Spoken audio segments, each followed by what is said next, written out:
Saludos compañeros y compañeras. Hoy vamos a hablar de un tema muy interesante dentro de la reforma educativa, de manera muy particular el proceso legislativo de la Ley General de Educación para el Estado de México. Como todos tenemos conocimiento, la Constitución Política de los Estados Unidos Mexicanos fue reformada en el año 2019, particularmente en su artículo 3,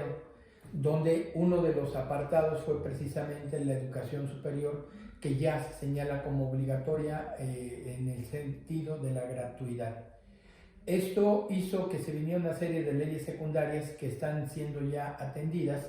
como lo fue en este año 2021, donde se aprobó la Ley General de Educación Superior,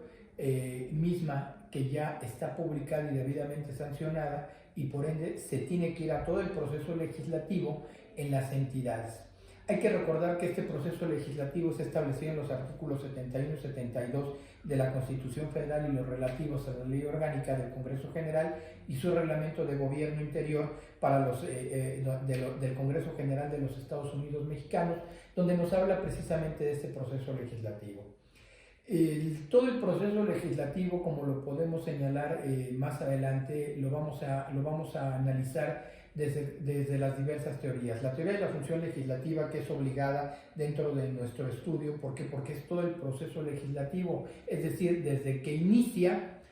se turna a las comisiones las autorizan y después pasa al Pleno, como ya ocurrió tanto en la Cámara de Diputados como de Senadores, pero ahora esto se tendría que replicar en los 32 congresos.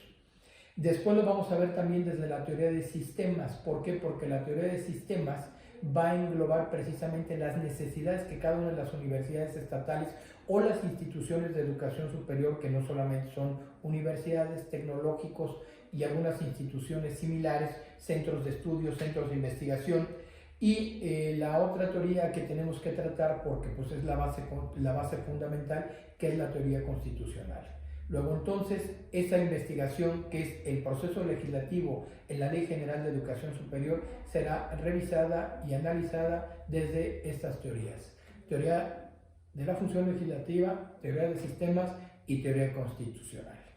Y vamos a pasar a continuación con las mismas.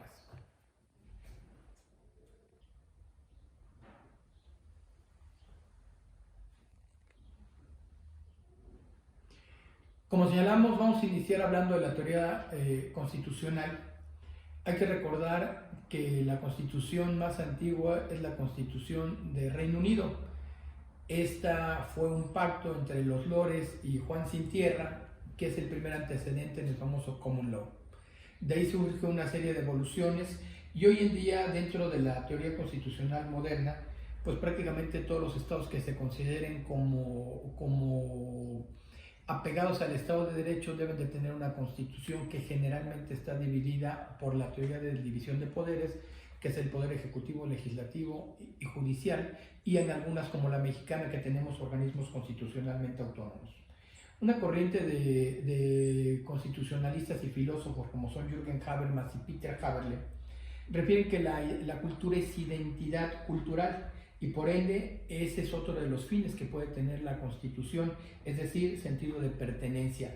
Habermas, en su libro de Facticidad y Validez, cita como ejemplo sociedades multiculturales, como es el caso de Suiza o los Estados Unidos, y señala que precisamente al ser de un origen distinto, es la Constitución la que les da sentido de identidad.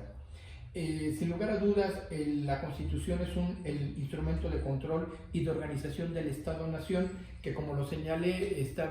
generalmente estructurado en el Poder Ejecutivo, llámese Presidente de la República o sus equivalentes a los niveles estatales, como pueden ser los gobernadores. Poder Legislativo, en el caso mexicano, que está dividido en Poder Legislativo Federal, integrado por dos cámaras, Cámara de Senadores y la Cámara de Diputados, y las legislaturas locales, que prácticamente va a ser el tema que nosotros nos vamos a referir en esta investigación, y el Poder Judicial Federal, integrado o presidido por la Suprema Corte de Justicia, y posteriormente con los Tribunales Superiores de Justicia de estos. Y los organismos constitucionalmente autónomos, en el caso particularmente de México, pues el Instituto Nacional Electoral, que también están constituidos señalados en la Constitución, el Banco de México, el Instituto Nacional de Geografía y Estadística, entre otros.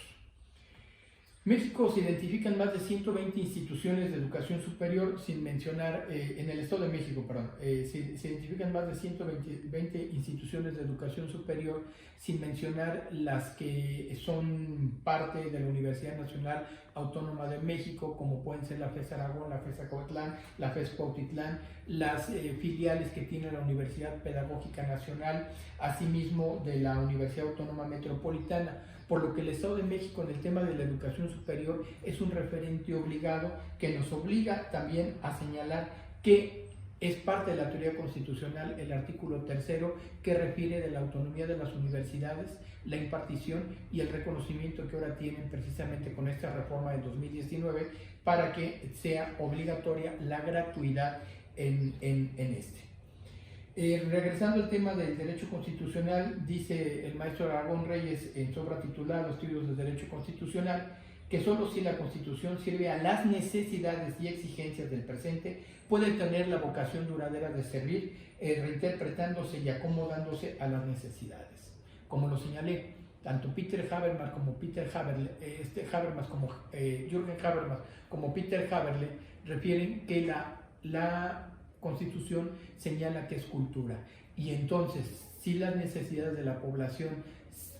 no están acordes a este máximo ordenamiento, entonces la Constitución estará en desuso. De ahí que esta reforma, como ya lo vimos, tuvo todo un proceso legislativo, como lo refiere el artículo 71 y 72 de la Constitución,